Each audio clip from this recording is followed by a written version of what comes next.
Welcome to Man Does Tech, where I solve the problems you didn't even know you had. You begin by targeting where zipped apps usually live. Check downloads and applications immediately. Once done, enable hidden files and extensions so compressed apps reveal there. Zip, tar, or app wrappers. Open a file manager or finder. Sort by kind or extension to surface archives fast. Make sure to note whether you need admin rights. Some system folders require elevation. Now initiate a focus search for asterisk. Zip, asterisk, tar, GZ, asterisk, DMG, or asterisk, app so you'll see candidates to inspect next.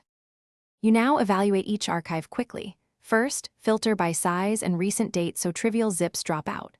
Once found, preview contents, quick look on Mac OS, or use unzip L and tar TF on terminals to find executable bundles or installer files. Make sure to look for app indicators like info, plist, app folders, setup, exe, or package. JSON, these tell you it's an application rather than documents. If an archive contains nested archives, extract to a temp folder and repeat the inspection process. You finish by extracting the chosen archive into a temporary folder. Never overwrite system directories. Once extracted, verify integrity. Check code signatures on Mac OS, compare SHA-256 hashes if available, and run a brief antivirus scan. Make sure to move verified apps to applications or program files and clear the temp files.